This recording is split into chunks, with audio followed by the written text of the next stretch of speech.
So when it comes to taking inventory of the stock of laws under your purview, how many folks in Congress could pass the competency test on that? For example, adoption, foster care, perhaps the most broken area of all of federal law, widely neglected except for lip service and speeches.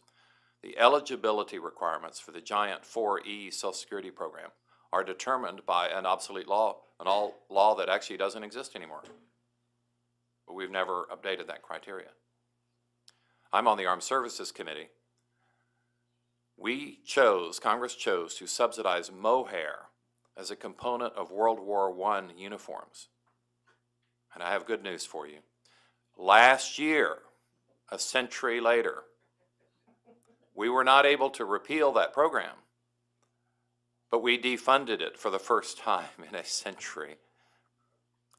But it is still authorized, so in terms of law, it can come back at any time and make the goat herders of Texas happy once again. I went to Harvard Law School, and I cannot fill out my own tax returns. There's a problem there. Take a survey, and there are plenty of lawyers in Congress, but check your average legislature, and one that I checked on recently, only half of the folks in the legislature attended college. So how do we make government more user-friendly? How do we make it work for average people?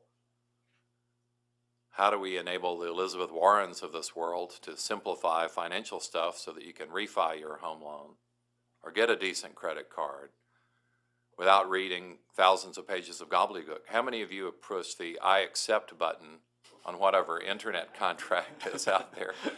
You have no idea if you've mortgaged your soul. Because no one has ever read these things. There's $1 billion industry in privacy notices that we all get from everybody, and no one has ever read a one.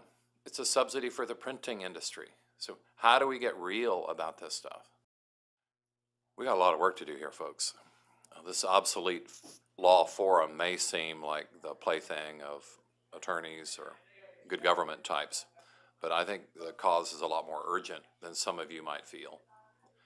Mike McGinnis was here, and she was not as explicit as I had thought she might be on the coming crisis that I think will force all sorts of changes that many of us do not want, but are going to come anyway due to budgetary pressures.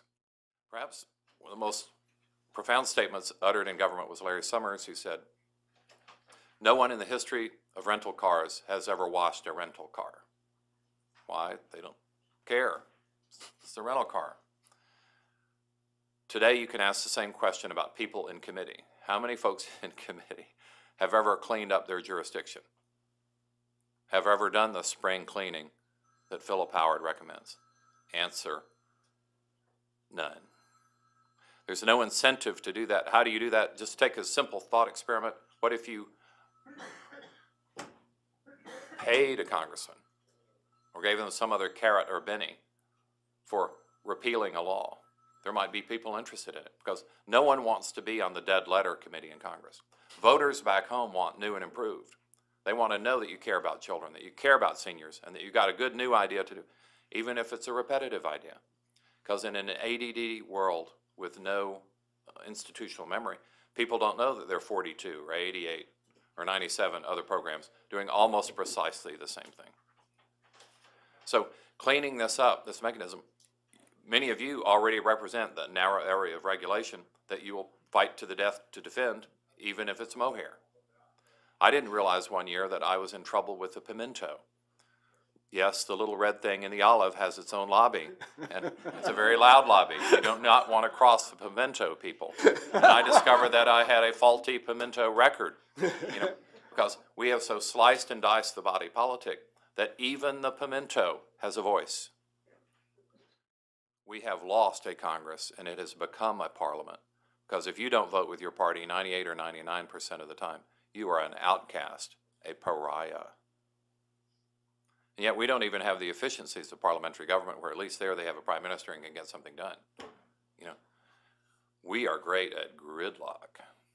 And that's why you see this incredible accumulation of old, dead law that Philip was very eloquent in explaining. Governance by previous generations, governments by red tape that doesn't mean anything. And by the way, take a tour of the library, of the archives here in town, and they will show you the original red tape. I don't know if they sell it at the gift shop, but by all means, we manufacture plenty on Capitol Hill. The central problem, which most of my colleagues are loath to acknowledge, and many fine people serve in Congress, the central problem is Congress does not know what it's doing.